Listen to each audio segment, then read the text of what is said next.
사기 흉노열전. 진나라가 농서북지 상군을 차지하고 장성을 쌓아 호를 막았다. 의 기록대로 대청광여도의 장성이 이어져 있습니다. 하남 오르도스의 만리장성입니다. 진태강지리지. 낙랑수성현은 갈석산에 있으니 장성이 여기서 일어난다. 또 다른 통전의 기록을 보면 낙랑수성현의 장성을 험장성이라 칭합니다. 상군 아래 조거 산으로 추정되는 갈석산과 낙랑국이자 왕검성 왕엄성 추정지역의 험장성이 보입니다. 두 개의 유의미한 장성은 각각 다른 시기에 세워진 듯 보입니다. 조거산 갈석산과 상군 북쪽으로 연수성이 보입니다. 연수성은 낙랑수성현의 유래일 듯합니다. 남쪽으로 갈석산이 있었다는 연나라의 위치일까요? 지금까지 오르도스 하남이 임조에서 시작하는 진시황 만리장성, 농서의 수양산, 경수는 요수이자 압록, 고구려 지역이었다던 요서의 유주 영주에 위치한 고죽국과 요동 수성현의 낙랑국과 낙랑국이 자리잡은 마안 왕검성 즉 왕엄성이 대청광여도의 만리장성 동쪽의 또 다른 험장성 지역에 위치했으리라 살펴보았습니다. 왕엄성에 위치한 기자위 만조선의 기록을 또한 살펴보기 이전에 앞서 2화에서 요서의 고죽국을 요동에 합하였다는 배구열전을 소개했듯 이렇듯 요서 고죽국과 요동 낙랑국을 함께 묶는 기록들을 짚어보겠습니다. 사고전서에는 고죽국 낙랑의 대목이 있으니 사고전서 고죽국 낙랑. 처음에 우순이 기주의 동북을 분할하여 영주로 만들었으니 이곳이 바로 그 지역이다. 상나라 때는 고죽국이 되었고 주나라 때는 유주에 속했고 춘추시대에는 산용, 비자 두 나라의 땅이 되었고 진나라 때는 요서, 우북평 이군의 땅이 되었다. 한나라 말에는 공손도에 차지한 바가 되었고 위나라 때 노룡군으로 개정되었으며 북연 때 평주 및 낙랑군을 설치했고 후이 때 낙랑을 고쳐서 북평군으로 삼았으며 수나라 때 다시 평주로 고쳤고 보시다시피 하나의 지역에 대해 오랜 세월 지명이 바뀌고 여러 이름으로 기록되며 시대에 따라 옮겨지기도 하여 기록에 의해 위치를 찾는데 여러 의견과 혼동이 발생합니다. 대청광여도가 더욱 유의미한 이유입니다. 기록을 보면 요서 지역의 영주유주 고죽국이 훗날 평주 노룡현 낙랑군으로 계칭되는데 계칭 시기는 서기 5세기 초, 북연 시기로 기원전의 요동왕엄성의 낙랑국과 같은 지역은 아닌 것으로 보입니다. 북부여기에 의하면 요동 낙랑국을 세운 최승이 본디 바다 건너 낙랑산에서 왔다 하니 요서에도 본래 낙랑산이 있었다 추정. 그에 기인하여 낙랑으로 계칭했을 가능성도 생각해 볼 수 있습니다. 요서의 낙랑에 대한 단서가 되는 단군세기 대목입니다. 단군세기 13대 흘달 단군 16년 기원 전 1767년 겨울에 은나라가 하나라를 쳤다. 비밀리에 신치를 양해 보내 경군을 거느리고 낙랑과 연합하여 나아가 관중 빈기의 땅에 의지하여 거하고 관제를 설치하였다. 대청광여도에서 유주영주의 고죽국 남쪽으로 빈기 지역이 있어 이 같은 기록을 뒷받침하니 이 근방이 신지의 견군과 연합했던 낙랑의 지역이자 최승의 낙랑산이 있었을 가능성. 옛부터 관중의 빈기는 곡식이 풍성한 지역으로 부호 최승의 이력과도 연결됩니다. 사고전서에는 또한 로사를 인용하여 노룡 낙랑을 기술합니다. 로사는 남송의 학자 라필이 효종 연간에 편찬한 책으로 역시 노룡 고죽의 낙랑과 고구려를 말하고 있습니다. 그러나 기자가 봉하여진 낙랑은 요동의 낙랑으로 보여지는데 낙랑이란 이름으로 요서 고죽에 함께 묶어 편찬한 게 아닌가 합니다. 이제부터 기자가 봉해진 곳, 즉 기자 조선이 왜 요동의 낙랑인지 살펴보겠습니다. 기자의 기자 조선은 훗날 위만에게 찬탈되어 기자 조선과 위만 조선은 같은 지역으로서 그 위치가 왕엄성이라 사기에 기록되어 있습니다. 이것은 북부여기에서 본디 낙랑산의 부호 최승이 왕엄왕검성에 자리잡아 낙랑국을 세웠다는 기록과 교차하며 로사에서 기자를 낙랑에 봉했다는 기록이 두 기록과 부합됨을 알 수 있습니다. 기자를 낙랑에 봉하였다는 로사 기자위만 조선의 위치가 왕엄성이라는 사기, 낙랑산에서 온 최승이 요동 왕검성에 낙랑국을 세웠다는 북부 여기 세 기록을 종합하면 기자가 봉해진 곳이 훗날의 요동 낙랑임을 알 수 있습니다. 기자를 낙랑에 봉한 이가 누구인지 살펴보면 좀 더 명확해집니다. 앞서 고구려와 한나라의 공격으로 낙랑국이 살수의 남북으로 위치했음을 고찰한 대로 단군세기에 의하면 서우여 즉 기자는 고조선 21대 소태단군에 의해 살수 인근 지역, 즉 후대의 낙랑 지역에 분봉을 받으니 이것이 기자가 낙랑에 봉함을 받았다는 기록의 연원이며 대명일통지에 또한 이 같은 기록이 있으니 여러 기록의 퍼즐이 교차되어 맞춰짐을 알 수 있습니다. 덧붙여 서우여는 이후 서인으로 강등되나 섭주인 기수에 따라 기자로 불리고 곧 번조선왕이 되어 기원 전 194년까지 천여 년간 기자 조선이 존속하며 후대 도읍은 마한 왕검성에 위치했던 것으로 보여집니다. 그럼 기자의 만조선 낙랑국이 있었던 마한 왕검성의 정확한 위치는 어디일까요? 마한세가 한서지리지로 고찰해보면 왕검성은 백아강, 대동강이란 험한 물길에 접해 있음을 알 수 있습니다. 대청광 여도를 보면 남쪽으로 낙하하는 황하 물줄기가 유독 거센 구간이 묘사되어 있습니다. 이 지역은 지금도 거센 물살로 유명합니다. 그 옆으로 낙랑 지역의 한성이 보입니다. 지도의 표기로 인근 여러 성 중 가장 큰 규모임을 알 수 있으며 연방체인 고조선이 지난 마한 번안의 사만으로 시작한 것을 생각하면 험한 물 옆의 한성은 험독이자 고대 왕검성의 다른 명칭으로서 이곳이 왕검성으로 보여집니다.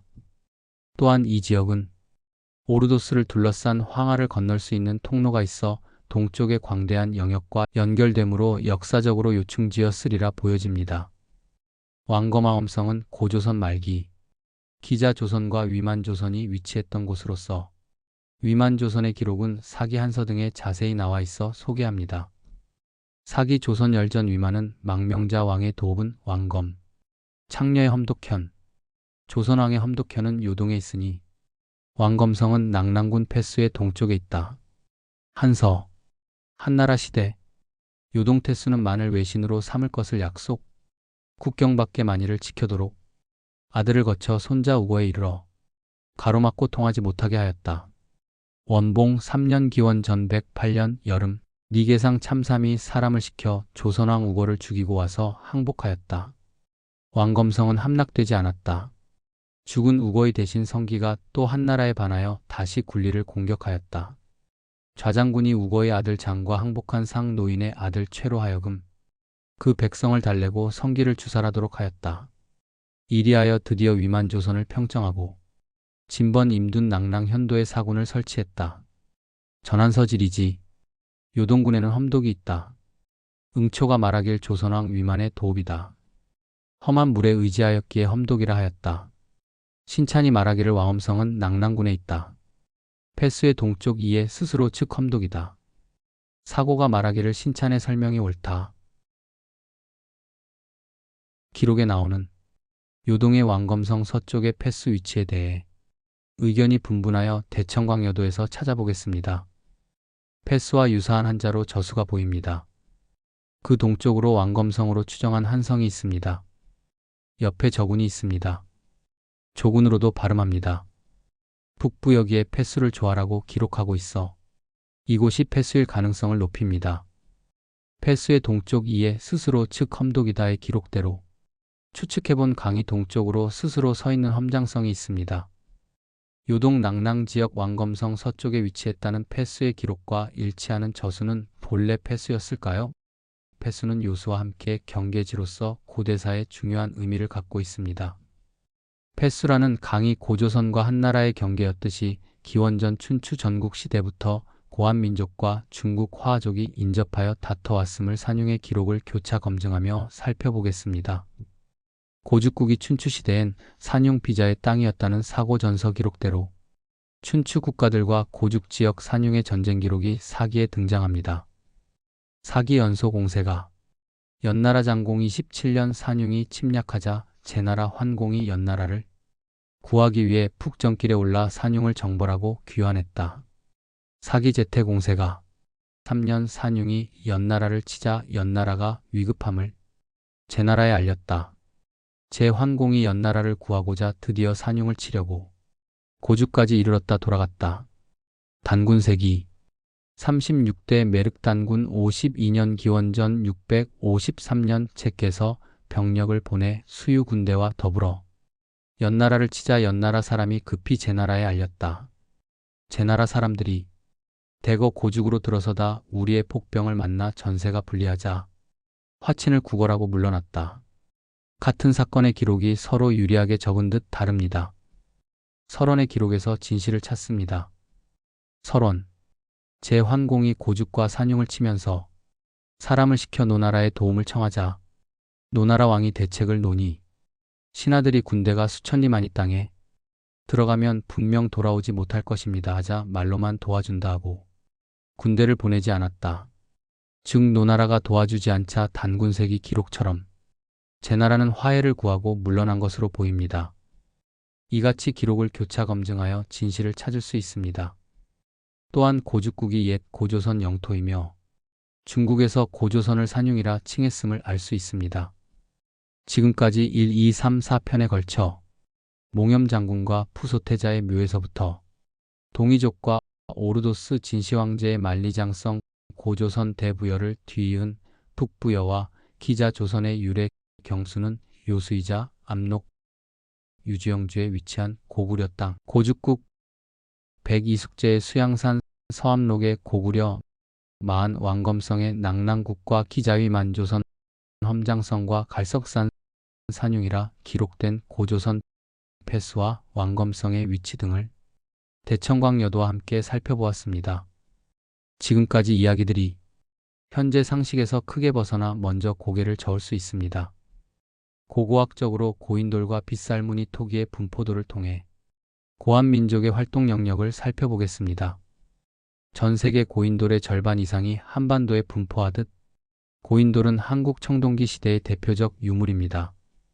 빗살무늬 토기는 고인돌과 분포도가 일치하는 한반도 전역에서 발견되는 신석기 유물로 빗살무늬 토기의 분포지는 북유럽의 핀란드 서북, 러시아의 오카 볼가강 상류, 우랄 산맥 중부 시베리아, 오부강 지류인 라핀강 유역 예니세이강 중류 바이칼 호수 몽골 초원 흑룡 해륜강, 한반도 전역 일본 규수 지방 등지입니다. 북유럽의 핀란드 스웨덴 북부 독일 폴란드 등에서 발견되는 토기, 표면에 빗살 같은 무늬가 새겨져 있어 핀란드 고고학자 아일리오에 의해 독일어로 캄케라믹 빗살무늬 토기라고 명칭되었으며 북위 55도 이북 지역의 하나의 문화대를 이루고 있어 이를 환북국 문화라고 합니다. 남쪽 비단길 실크로드 이전의 북쪽 초원길로 북유럽 핀란드의 원주민인 핀족이 알타이역의 동양인이란 사실은 환북국 문화권이 유라시아 대륙의 동서로 고대 활발히 교류하던 실체적 루트였음을 역시 보여줍니다. 북유럽의 캄케라믹은 한때 북유럽에서 동쪽으로 전파되었다 해석됐으나 한반도 각지에서 다양한 형태의 빗살무늬 토기들이 발굴되고 빗살무늬 토기보다 이른 단계인 덧무늬 토기와 아가리무늬 토기 등이 조사되어 현재는 한반도 신석기 시대 초기의 토기 제작 전통을 바탕으로 발생하여 북유럽까지 전파된 것으로 규정됩니다. 환북국 권대의 발해 홍산 문명도 역시 한반도와 동일 문화권을 가지고 있던 세계에서 가장 오래된 문명입니다. 시원적인 환북군권 문화를 가지고 동쪽과 서쪽을 활발히 이동하던 홍산 문화인들을 이하 환족으로 칭하겠습니다. 현인류 가장 오래된 문명인 홍산 문명은 1906년 일본 고고학자 도리 류조가 내몽골 적봉시에서 지표 조사 중 적석총 유적을 발견하며 발굴이 시작되었습니다. 적봉시의 홍산에 빗대어 홍산문화, 현 요하에 빗대어 요하문화라고도 합니다. 홍산 문명의 적석총은 즉 피라미드로서 동아시아에서는 중국 동북 지역 만주 한반도 등 곳곳에서 발견되는 무덤 형태입니다. 우리에겐 고구려 장군총이 잘 알려져 있지만 홍산 문화의 피라미드는 유명한 이집트의 피라미드보다 더욱 오래된 피라미임에도 잘 알려져 있지 않습니다. 이집트 피라미드도 역시 초기 형태가 적석총과 같으며 그 건축 시기는 고대 이집트 3에서 유광조의 기원전 2000년대로 홍산 문명의 적석총은 이보다 연대상 1000년 이상을 앞서 있습니다. 동일한 옷과 옷기를 공유한 것에서 보듯 한반도와 동일 문화권이던 홍산 문명에서 쏘아서 문화는 기원전 7000년의 가장 오래된 유적으로 한민족의 역사가 9000년이라고도 말할 수 있겠습니다. 쏘아서 문화와 뒤이은 흑룡화 문화에서도 빗살무늬 토기가 발견되었으며 조화 기장 등의 곡식이 발견되어 환족이 기장을 주식으로 한 밭농사 문화였음을 알 수 있습니다.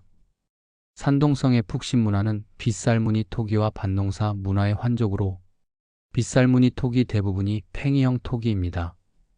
이것은 개인용 화덕 즉 인류의 불 사용이 본격화되었음을 보여줍니다. 환북국 문화권을 이루는 이 같은 빗살무늬 토기의 전파는 즉 불의 전파였던 것입니다. 인류 부엌의 시작은 부싯돌의 발명에서 시작되었으며 이에 대한 기록을 가지고 있는 한민족은 조선말 근대 시기까지도 식사 전 음식 한 수를 땅에 던지며 고시래라고 외쳐 부싯돌을 발견한 고시래에 대한 감사함을 기리는 문화가 오랫동안 이어져 내려왔습니다. 불을 자유롭게 다루던 환족 푹신 문화를 잇는 대문구 문화는 동이족의 시원과 같으며 부호 문자를 사용하였고 이 같은 문자가 발해 소하연 문화에서도 확인되어 환족의 이동 경로를 보여줍니다. 갑골문의 초기 형태인 도부 문자를 가진 소하연 문화는 하가점 하층 문화로 이어지는데 초기 청동기가 발견되는 하가점 하층 문화는 훗날 상은나라 청동기물의 독특한 문양을 이미 도기에 구현하고 있어 이들이 훗날 상나라를 세운 사람들임을 알 수 있습니다. 즉 소하연의 문자 보호가 상나라은 나라의 갑골문으로 연결되며 이것은 동이족인 유순 임금이 아들을 상에 봉하였다는 기록대로 상나라가 동이족이라는 사실을 또한 고고학적으로 보여주고 있는 듯합니다. 감숙성의 노관대 대지만 일기문화는 과거 4대 문명 중 하나로 불린 황하앙소반 파문화의 이전 단계로 그중 백가촌 유적은 산동성 푹신 문화의 조류 발자국 문자 보호를 품고 있다며 또한 비슷한 시기에 홍산 문명 신락 유적과 황하유역 앙소반 파문화가 유사성을 가져 홍산 문명이 환북국 루트를 타고 오르도스 황하유역으로도 이동했음을 보여줍니다. 하남성 신정현 베이강 문화와도 유사성을 보이는 푹신 문화는 중국 동해안 동이족의 원류인 대문구 문화로 이어집니다. 밭농사의 대문구 문화는 남쪽 벼농사 문화의 하모도 문화와 오랫동안 공존하였는데 이 같은 공존은 중국 지역이 남과 북으로 문화적 유전적 차이를 갖고 있는 기원이라 보일 만큼 두 문화는 뚜렷한 차이를 보이고 있습니다. 하모도 문화는 아프리카 나일강의 물벼 재배 기술을 가지고 유라시아 남해안을 따라 동쪽으로 이동하여 양자강 하류 절강성에 정착한 이들로 보이며 이것은 염색체 이동 경로에서도 나타납니다. 나무 가옥, 양잠, 직물, 의류 제작, 오칠, 광석 안료 등의 동시대보다 발전된 문화 양식도 보입니다. 참고로 세계에서 가장 오래된 벽시는 1만 5천년 전의 충북 청원소로리 물벼 재배 벽시로 빙하기 및 해빙기 시대 대홍수에서 비롯된 동아시아의 문명의 단절을 유추할 수 있습니다. 벼농사 유적지를 통해 하모도인의 이동 경로를 추정해 봅니다. 하모도인이 정착한 절강성은 훗날 5월이라고도 불리는데 문명과 야만이 공존하는 이질적인 하모도 문화와 1000년 넘게 대립하던 대문구 문화는 모계 사회에서 북의 사회로 전환되며 하모도 문화를 흡수한 후 이어진 양저 문화에서 계급 사회가 본격화됩니다. 기원전 3400년에서 2250년경 이어진 양저 문화는 정교하게 가공된 옥기, 대형 건축물, 발달된 사회 조직 그리고 벼농사로 쌀을 경작했습니다. 조화 기장을 먹던 환족도 강소성 청령강 문화 때부터 벼를 경작하고 청령강 문화가 사라지고 나타난 동정호의 성두산 문화는 최초로 도시 형태를 갖춰갑니다. 기원전 3200년경부터 가마에서 구운 소성벽돌을 방바닥뿐 아니라 적극 건축에 사용하며 성벽으로 둘러싼 왕궁과 신전이 지어집니다. 성두산의 제성전은 홍산 문명의 우아량 신전과 유사하며 구멍으로 장식한 도기 형식은 대문구 문화와 같아 발해 홍산 문명이 중원 남부까지 동일한 문화권으로 교류했음을 보여줍니다. 성두산 유적은 군사요 충지로 대대로 번성했으며 벽돌이라는 개념은 양저 문화로 전해져 대형 건축물을 세우고 원형의 해자에 둘러싸인 주거 형태는 성두산 문화가 사라지는 시기와 맞물려 서안 지역 강체 유적에서 나타납니다. 한편 하모도 문화가 있던 5월 지역에 대한 기록을 보면 이후로도 하모도 문화의 흔적은 오랫동안 유지된 듯합니다. 춘추 전국 시대 연나라에서 기자 조선으로 귀화한 위만이 동이족 풍습을 따라 상투머리 추결을 했다는 기록은 당시까지도 중국 화족은 상투머리가 아니었음을 보여줍니다. 진시황릉 토용이 상투머리인 것은 진나라가 서용족으로 당시 주나라 제후국 사이에서 오랑캐로 여겨지던 것과 무관치 않겠습니다. 앞서 언급한 강체유적은 변홍사 환호취락 주거 형태를 보여 성두산 문화인이 물줄기를 따라 서북 방향으로 진출한 것이 아닌가 추정됩니다. 시안 지역에서 조기장의 밭농사와 빗쌀무늬 토기의 사람들과 만납니다.